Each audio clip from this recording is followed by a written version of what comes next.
വെള്ളം കലക്കാൻ പറഞ്ഞിട്ട് എനിക്കതിന് വെച്ച എത്രക്ക് വേണ്ട മോരും വെള്ളമല്ലേ ഞാൻ കളിക്കാനേ പോയി കൊണ്ടേ തന്തായി പോയി തല്ലാൻ പറ്റൂലല്ലോ അപ്പൊ മോരും വെള്ളത്തിന്റെ പിറപ്പ ഞാൻ ഉണ്ടാക്കുണ്ടോ ഉണ്ടാക്കിക്കണേ നല്ല കുട്ടിയാണ് ഇതെന്താ ഇങ്ങനത്തെ ചോയ എന്തായാലും ചങ്കാള കുടിച്ചൂടി അങ്ങട്ടെ മതി കുടിച്ചാളാ ദാഹം മാറി വെപ്പച്ചേ മതി മതി ഇങ്ങനത്തെ ഒരു മോരുമള കുടിച്ചിട്ടില്ല വെപ്പച്ച ഒരു ഒച്ച ഇവിടെ കേപ്പ് വരാം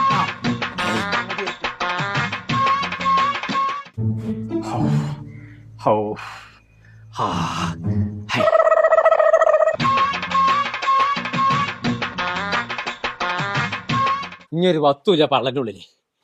ഫുള്ള് ക്ലീൻ ആയി തന്നെ ഇനി നല്ല സാധനം തരും കാരണം ഇനി എത്തപ്പച്ച വേണ്ടി നല്ലൊരു ഔൽ മിൽക്ക് കുടിച്ചാൽ പൂതിയാവുണ്ട് അങ്ങനാണെങ്കിൽ മലപ്പുറത്തുണ്ട് കഴിക്കാത്തലക്കെ ബനാവിൽ എന്ന് പറഞ്ഞാൽ ഒരു അവിൽ മിൽക്കിന്റെ പുതിയ ഷോപ്പ് തുടങ്ങിക്കണേ അവിടെ നമുക്ക് പോയി കുടിച്ചാലോ അടിപൊളി ടേസ്റ്റാന്ന് പറഞ്ഞേ എന്നാ പെട്ടെന്ന് മാറ്റിക്കോ തന്നെ ഞാൻ ഒന്ന് കുളിച്ചുകാണ്ട് വരാം ചങ്കളെ നമ്മൾ ഇപ്പൊ ഉള്ളത് മലപ്പുറം KK തലക്കുള്ള ബനാവിൽ എന്ന് പറഞ്ഞ ഔൽ മിൽക്കിന്റെ ഷോപ്പിലാണ്. 1 2 അല്ല കേട്ടോ, കുടിച്ചാലും പൂതിയിടാത്ത 80ഓളം വെറൈറ്റി ഔൽ മിൽക്കുകളാണ് ഇവിടെ ഉള്ളത്. അപ്പൊ ഒന്നും പറയാല്ല, വന്നോളി കുടിച്ചോളി റാഹത്തായിട്ടാണ് പോയിക്കോളി. അപ്പൊ നമ്മളെ ലൊക്കേഷൻ മറക്കണ്ട, മലപ്പുറം KK തലക്കല് സിഗ്നലിന്റെ തൊട്ടടുത്തുള്ള ബനാവിൽ ഔൽ മിൽക്ക്.